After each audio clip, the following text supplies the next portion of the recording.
희열TV 파스콘 동지들께 문화 인사드립니다. 수요 기독교 핵심 빌라잡이 시간에 희열TV 윤목사입니다. 수요일 시간 좀 빨리 돌아왔죠 제가. 금방 컴백을 했습니다. 어떤 생각을 했냐면 여름 시즌이 시작되기 전에 제가 서유리 문답 강의에 착수해야 되겠다 이런 생각을 제가 하게 되었습니다. 그래서 이번 주부터 이제 하게 되었는데요. 이번 주 주일부터 좀 고난이 있습니다. 시진이가 입원을 해가지고 이번 주 초 이제 영상을 촬영을 그냥 접을까, 이번 주는 그냥 방송을 포기할까 이런 생각을 했는데, 그래도 정말 미안하게도 아내에게, 시진이를 돌보고 있는 병원에서 아내에게 시은이를 잠깐 맡겨놓고 와서 지금 이제 촬영을 하는 겁니다. 그래서 마음이 편하지가 않습니다. 아이 둘이 이제 보치기 시작하면 어제 좀 정신이 하나도 없더라고요. 그래서 빨리 찍고 이제 또 가봐야 되니까 마음이 급하지만은 그래도 여러분들에게 잘 전달이 될 수 있기를 위해서 그렇게 노력을 하도록 하겠습니다. 미리 제가 공지하지 않아도 충분히 제가 말씀드리기도 했던 부분이니까요. 이것은 부지런히 하면 겨울 오기 전에 마무리할 것 같습니다. 가을에는 마무리가 될 것 같고요. 그 다음에 이제 대우리 문답을 제가 들어갈 작정이기 때문에 또 하나의 시리즈 강의를 빨리 하는 것이 제게도 좀 도움이 된다 이렇게 이제 여겨졌기 때문에 그렇습니다. 흐름이 중요하니까요. 이미 다 아시는 내용들이라고 해도 오늘은 첫 시간이니까요. 서유리 문답의 역사적인 배경에 대해서 간단히 설명을 하고 또 본론으로 들어가서 일문답을 공부하는 시간으로 첫 시간은 그렇게 보내려고 합니다. 일문답이 가장 중요하니까요. 사실은 여러분 첫 테이프를 끊는 것이 중요하니까 시작된 서유리 문답 여행에 함께 해주시기를 바라겠습니다. 먼저 서유리 문답이란 무엇일까요? 역사적인 배경을 좀 잠깐 설명을 드립니다. 16세기에 종교개혁이 일어났습니다. 특별히 존 칼빈의 노력으로 개혁파 신학의 체계화가 이때부터 이루어졌죠. 이것이 바로 이제 스코틀랜드와 영국의 청교도 운동으로 이제 발전을 하게 됩니다. 그래서 개혁파 장로교회의 교리와 예배 그리고 권징에 대한 기준이 되는 표준 문서를 만들기 위해서 1643년 6월 12일부터 장기적으로 의회가 소집되어서 7월 1일부터 웨스트민스터에서 신학자 총회가 소집됩니다. 총 151명의 대표가 모여 1643년 7월 1일부터 1649년 2월 22일까지 총 1163회의 이상의 정규 모임 그리고 수많은 소모임과 기도회를 가진 결과로 마침내 1647년에 신앙고백서와 대우리 문답을 그리고 1648년에 서유리 문답을 작성해서 내놓게 되죠. 서유리 문답은 대우리 문답을 좀 더 쉽게 풀어놓은 겁니다. 그래서 이것은 굳이 따진다면 어린이 그리고 청소년 그리고 초신자들이 배우기 알맞도록 작성된 것이죠. 그런데 개혁파 신앙을 표방하는 장로교회가 서유리 문답을 교인들에게 제대로 가르치지 않고 성도들은 이것이 마치 예전에 농담조로 소고기 요리인지 교리 문답서인지조차 구분하지 못하는 상황들이 실제로 있었죠. 과거에 교회 안에서 요리 문답이라고 하는 것은 세례받기 전 학습 문답서 역할을 하는 것이 고작이거나 그것조차도 신앙교육이 잘 이루어지고 있는 교회라 해도요, 개혁파 신앙의 전통과는 상관없는 것들이 가르쳐지고 있는 현실에서 제자 훈련이 싹 다 덮어버렸잖아요. 모든 것을. 그랬다가 다시금 어떤 붐이 일어났던 것이 10년 정도 전부터입니다. 요리 문답과 관련한 서적들이 홍수를 이루고 했던 그런 신앙의 요목들을 가르치는 일들이 많이 늘어나긴 했지만 또 정체기에 있고요. 여전히 많이 부족하지 않나라는 생각을 해봅니다. 왜 우리가 서유리 문답을 공부해야 되는가 라고 하는 근원적인 질문에 대해서 답을 좀 해보도록 하죠. 왜 배워야 될까요? 저는 지금으로부터 14년 전 2010년과 그리고 그 이듬해 2011년에 그때 저희 교회 설립 전인데도요. 제네박당이 그때 있었으니까 그때도 2009년부터 제네박당을 제가 했으니까 제네박당에서 서유리 문답을 가르친 바가 있습니다. 당시에는 이제 서유리 문답 해설이라는 명칭으로 강의를 했지만 이후 이제 광주 신실한 교회를 하나님께서 세우시고 거기에 산하기관으로 제네박당이 교육기관으로서 들어오게 된 이후 이번에는 이 신앙교육서의 성격과 취지에 맞게 개혁파 신앙개론 1이라는 이름으로 제가 명명을 하고 강의를 시작했습니다. 그것도 벌써 10년 전에 이야기가 됐군요. 웨스트민스터 표준 문서들은 그동안 개혁파 장로교회 신학의 집대성이라고 평가되어 왔고요. 우리 신앙과 생활에 있어 종합무한 기준인 성경을 가장 잘 요약해 보여주는 저작물이라고 일컬어져 왔던 것이 사실입니다. 신앙고백서가 작성되고 300년이 지난 지금도 이 표준 문서를 거의 수정 없이 그대로 사용하고 있다는 건 그만큼 내용상으로도 완벽에 가깝다라고 하는 것이고, 이 말은 성경적으로 선색이 없다는 말이기 때문에 웨스트민스터 표준 문서들을 성경 다음에 제2의 규준이라고도 부르는 이들도 있습니다. 그래서 저는 이 서유리 문답을 개혁파 신앙을 따르는 교회에 속한 성도들이 필수적으로 배워야 될 과목이라는 측면에서 망설임 없이 개혁파 신앙 개론이라고 명명하였던 것입니다. 그래서 저는 이 개혁파 신앙 개론이라는 명칭으로 사용하니까 오해는 없으시기 바랍니다. 서유리 문답이에요. 한국 장로교회는 이 서유리 문답을 1907년부터 지금까지 채택해서 사용하고 있습니다. 장로교인들은 무엇을 믿는가라고 물었을 때 여기에 대한 답을 해줄 수 있는 것이 바로 서유리 문답이다.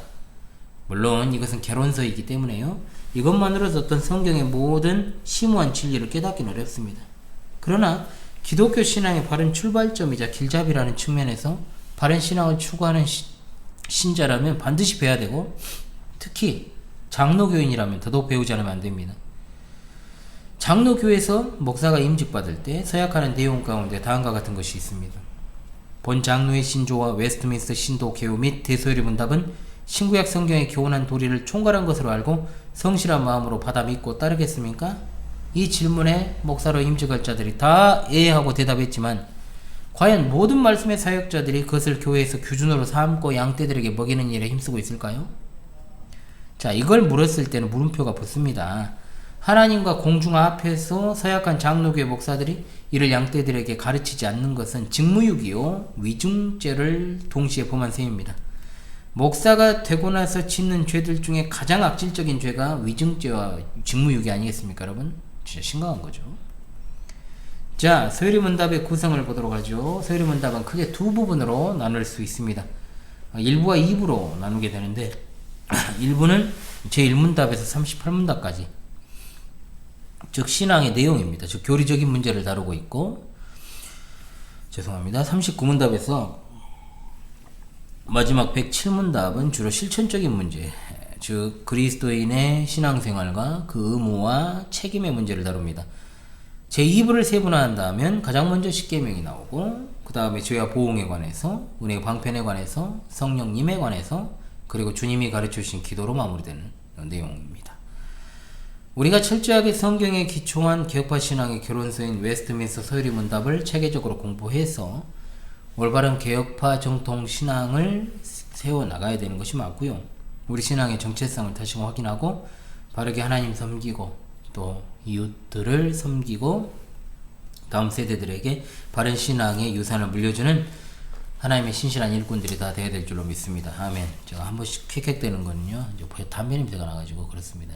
좀 이해를 해 주십시오. 그리고 제가 월요일 거 영상을 찍는데 그 에어컨을 천정용 에어컨인데 틀었더니 계속 뭐 잡음이 들려요. 그래가지고 제가 껐어요. 그래서 껐더니 또 다른 냄새가 막 올라오는 것 같아서 그렇습니다. 예.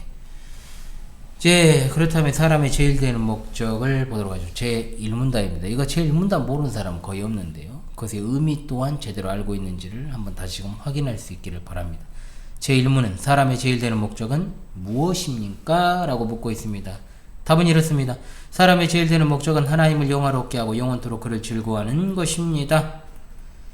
자, 사람의 제일 되는 목적, 즉 하나님을 영화롭게 하고 하는 이 문답의 근거 구절이 이제 이사야 43장 21절, 고린도전서 10장 31절 등등인데요. 자, 이것은 마지막에 제가 한번 쭉 나열하도록 그렇게 하겠습니다. 그렇다면 여러분, 하나님을 영화롭게 한다 그랬잖아요. 그럼 영화롭게 한다라는 말은 하나님께 영광을 돌린다, 하나님이 영광을 받으셔야 된다 라는 뜻인데요.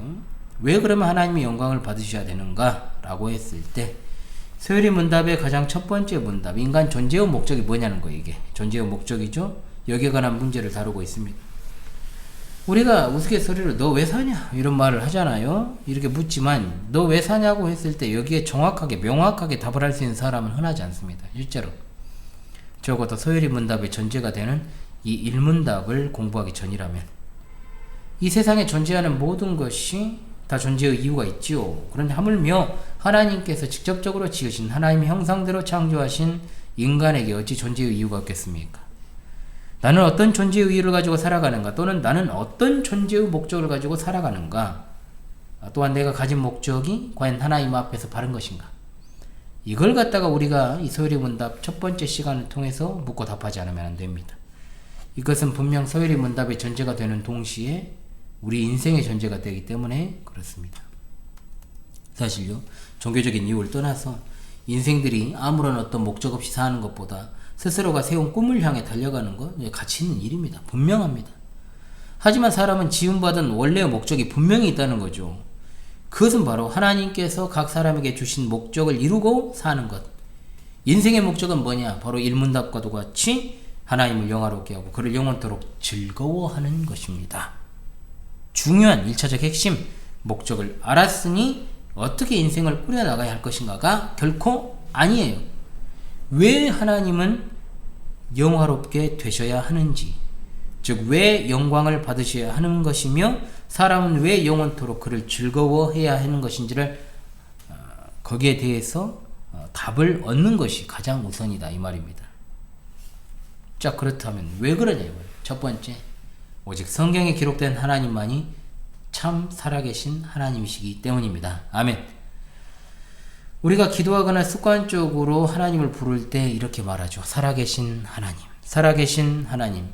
에레미야 10장 10절에 오직 여호와는 참 하나님이시요 살아계신 하나님이시요 하나님 말씀이시요 영원한 왕이시라.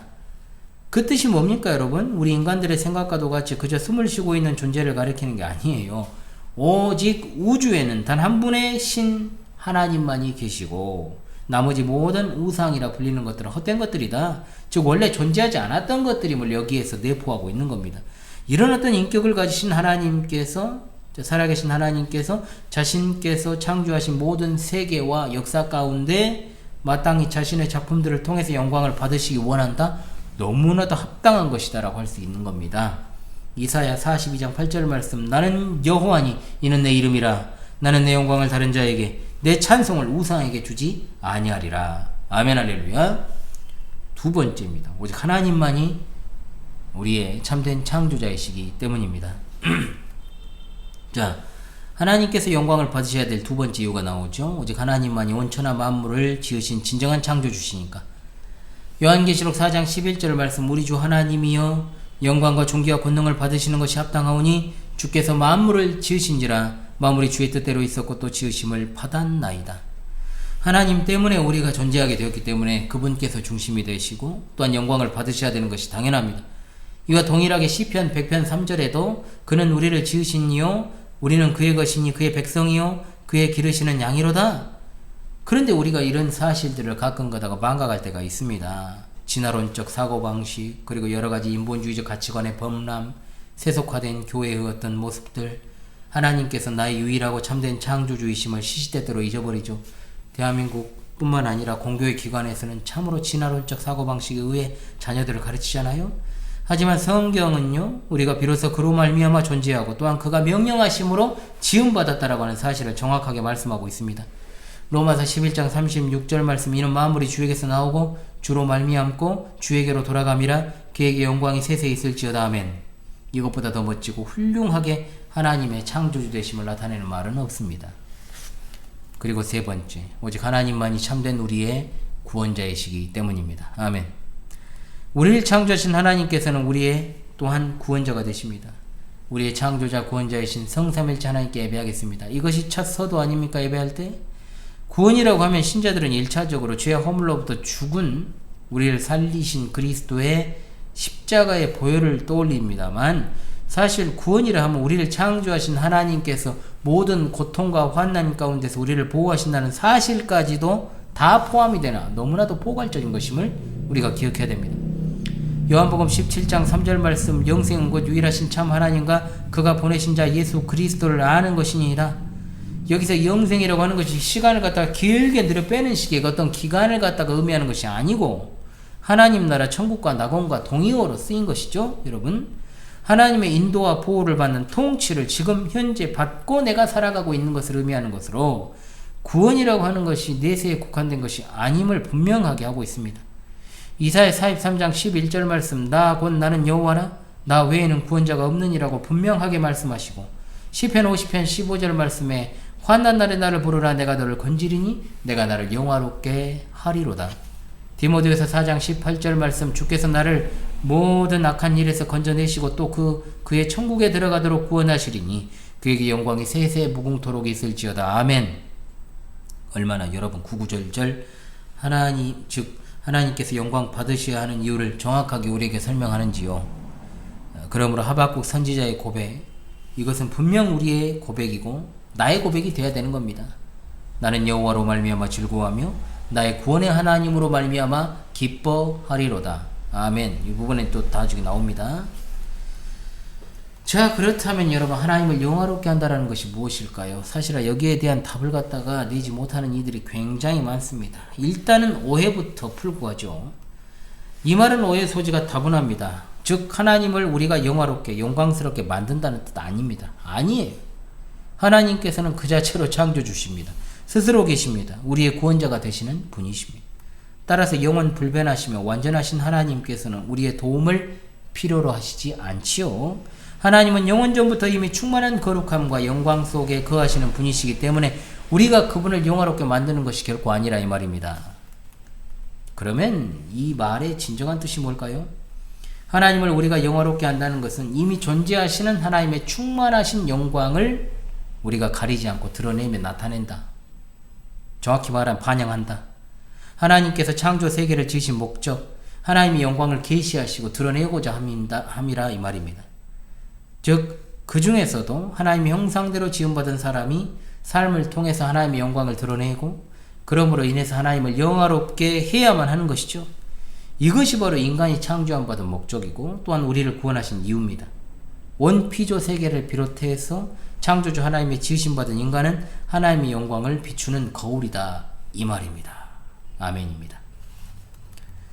자, 그렇다면 여러분, 우리가 원죄를 떠올리지 않을 수가 없죠. 아담이 하나님께서 금하신 열매를 먹은 선악과 사건은 하나님의 명령을 어긴 불순종의 죄였지만 더 나아가서는 어떤 죄였습니까? 반역죄입니다. 즉 피조물이 자기 위치를 생각하지 아니하고 창조주의 자리에 앉으려 했던 반역죄였다 이 말이죠. 대역죄. 호세아 6장 7절의 말씀 그대로면 아담처럼 언약을 어기고 거기에서 나를 반역하였느니라. 아담이 하나님께 돌려줘야 될 그 언약, 즉 영광, 창조자의 영광을 자신의 것으로 취하려 했기 때문에 그로부터 인간은 하나님의 주권을 인정하고 하나님 중심의 삶을 살아가지 않고 인간 스스로가 우상이 됩니다. 스스로 주권자가 되어서 자기중심적 삶을 살게 되어버린 것이다 이 말입니다. 우리 삶 속에서 이런 모습이 얼마나 많은지 모릅니다. 또한 무늬만 교회에서 사이비적 목회를 하는 자들 사이에 이런 모습도 굉장히 많죠. 하나님이 앉아 계셔야 될 자리에 앉아서 하나님의 높으신 이름만을 도용하는, 즉 이용하는 종교 사기꾼들의 채우는 불을 보듯 뻔합니다. 야고보 사도를 죽이고 베드로 사도를 투옥시킨 것으로 유명했던 헤롯 아그리빠 1세, 영광을 하나님께 돌리지 아니해서 어떻게 됐습니까? 벌레에게 먹혀 죽는 끔찍한 형벌을 받았지 않습니까? 그렇다면 여러분, 하나님을 영화롭게 하는 방법은 무엇일까요? 인생에 있어서 가장 중요한 것은 삶의 모든 영역에서 절대적인 하나님의 주권을 인정하고 하나님 중심의 삶을 사는 것입니다. 말은 간단하죠. 결국 쉬운 일은 아닙니다. 분명한 사실입니다. 고린도전서 10장 31절 말씀 그런즉 뭐든지 마시든지 무엇을 하든지 다 하나님의 영광을 위하여 하라. 그런데 많은 경우에 있어서 어떤 기복주의적 형태로 하나님을 섬기는 경우들이 많아요. 주일에 교회에 나와서 열심으로 섬기는 자들, 종교활동을 열심히 하고 있지만 여전히 자기의 삶은 자기중심적 삶인 경우가 많습니다. 이러한 자신의 모습을 늘 잘 살피면서 자신을 하나님의 뜻에 맞추려 노력해야 될 것입니다. 안 그러면 신자의 삶 가운데 결코 진정한 감사, 기쁨, 은혜 넘칠 수 없다는 겁니다. 그렇다면 여러분, 하나님을 즐거워한다는 것은 무엇일까요? 영원토록 그분을 즐거워하는 것이다. 이 말도 여러분 이해가 좀 잘 돼야 됩니다. 이 말은 결코 사람이 하나님을 즐겁게 만든다는 의미 아니에요. 하나님을 즐거워한다. 이 말은 인간의 즐거움이나 기쁨이나 행복의 근원이 하나님이시다. 그렇기 때문에 인간이 하나님 때문에 하나님으로 인해서 기뻐하고 즐거워한다는 의미다 이 말입니다. 여러분, 연인들끼리 사랑을 시작하게 되면 자연스럽게 즐겁게 되죠. 서로 간에 즐겁죠. 사랑하니까 즐거운 겁니다. 왜 사랑합니까? 사랑하니까요. 답이 없는 거예요. 그건 그러잖아요. 왜 사랑합니까? 물어보면 묻던 조건을 달잖아요. 아니, 그 사랑 아니에요. 왜 사랑합니까? 물어보면 사랑하니까 사랑하지요. 거기에 무슨 조건이 있습니까? 이게 맞죠. 그렇잖아요. 내 아내가 예뻐서 사랑한다고요? 내 남편이 돈이 많아 사랑한다고요? 조건이 될 수 없죠. 뭔가 단서를 붙이면요, 그 오래 안 갑니다. 실제로 그래요. 사랑하니까 사랑하는 거죠. 시편 기자는 사슴이 시냇물을 찾기에 갈급한 같이 내 영혼이 주를 찾기에 갈급합니다. 시편 42편의 내용 아닙니까? 형통할 때만 하나님을 기뻐하고 찬양하는 게 아니죠. 잘 풀리지 않고 장애가 많을 때, 슬프고 힘들고 고통 가운데 있을 때 그렇게 해야 된다 이 말이에요. 내 영혼아, 내가 어찌하여 낙심하며 어찌하여 내 속에서 불안해하는가? 너는 하나님께 소망을 들어. 나는 그가 나타나 도우심으로 말미암아 내 하나님을 여전히 찬송하리로다. 아멘. 앞서 살펴봤습니다만 하나님은 나의 창조주가 되시고 환난 가운데 나를 구원해 주실 수 있는 유일한 구원자이시기 때문에 그렇게 해야 된다 이 말입니다. 베드로 사도는 만일 그리스도인으로 고난을 받으면 부끄러워하지 말고 도리어 그 이름으로 하나님께 영광을 돌리라. 베드로전서 4장 16절 말씀하면, 그래서 하박국 선지자의 이 즐거움에 대한 신앙 고백은 늘 우리 삶 속에서 동일하게 나타나야 될 고백인 줄로 믿습니다. 비록 무화과 나무가 무성하지 못하며 포도나무에 열매가 없으며 감람나무에 소출이 없으며 밭에 먹을 것이 없으며 우리의 양이 없으며 외양간에 소가 없을지라도 정말로 최악의 상황이죠. 그러나 나는 여호와로 말미암아 즐거워하며 나의 구원의 하나님으로 말미암아 기뻐하리로다. 아멘. 할렐루야. 자, 여러분, 결론은 이거죠. 오직 하나님께만 영광을 돌린다라고 하는 것입니다. 웨스트민스터 서유리문답 제1문답은 우리 개혁파 장로교회의 중심 원리, 오직 하나님의 은혜로 그리스도 예수 안에서 속죄함 받은 신자의 삶의 모든 영역 가운데 절대적인 하나님 주권을 인정하고 하나님 중심의 삶을 살아야 될 것을 가르치고 있는 겁니다.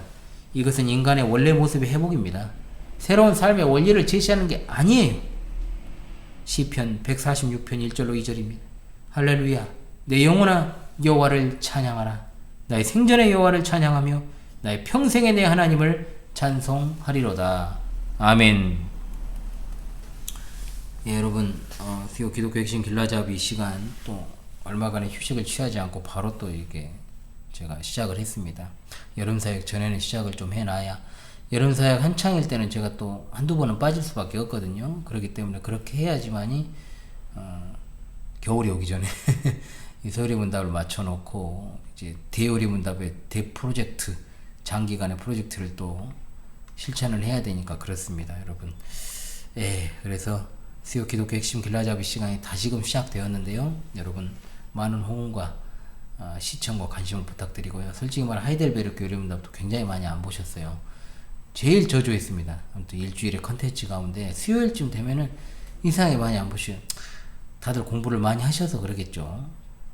그리고 제가 뭐 별 볼 일이 없으니까 뭐 그럴 수도 있다라고 생각을 합니다. 하지만 진짜 사실 수요일이 중요하거든요. 안타까운 것은 저희 성도들만 보더라도 그 정도 조회수는 안 나올 텐데 좀 많이 좀 안 보시는 것 같긴 해요. 그래서 많이 좀 관심과 사랑을 가져주시고요.